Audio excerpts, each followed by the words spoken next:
ప్రజా సంఘాలు, ప్రజలు రోడ్ల మీదకి వచ్చారు. అదే సమయంలో భగీరథ్ కనబడడం లేదు. పోలీసులు ఏం చెప్పారు? చివరికి సిట్ వేసింది రేవంత్ ప్రభుత్వం, సిట్ వేస్తున్నాను ప్రకటించింది. పోక్సో కేసు, వెంటనే అరెస్ట్ చేయాల్సిన కేసు. మేజిస్ట్రేట్ వాంగ్మూలం తీసుకోవాలి అమ్మాయి నుంచి, తీసుకొని వెంటనే అరెస్ట్ చేయాలి భగీరథ్ని. కానీ సిట్ వేసింది. ఇంత దుర్మార్గమైన చర్య, దీన్ని ఏమనాలి? సిట్ వేసి విచారణ జరిపిన తర్వాత చేస్తారండి.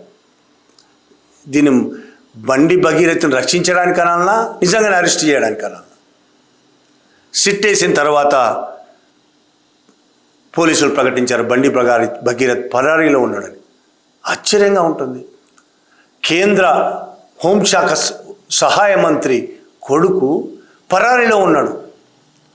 పరారీలో ఉన్నాడా లేదా తెలుసుకోవడానికి ఆ రోజు పోలీసులు బండి సంజయ్ ఇంట్లో వెతికారా? బండి సంజయ్ బంధువుల ఇంట్లో వెతికారా? కరీంనగర్ ఇల్లు కానీ, జూబ్లీహిల్స్ ఇల్లు కానీ, బంధువుల ఇల్లు కానీ వెతికారా? అసలు ప్రయత్నం చేశారా? చేయకుండానే పరారీలో ఉన్నాడని ప్రకటించారు.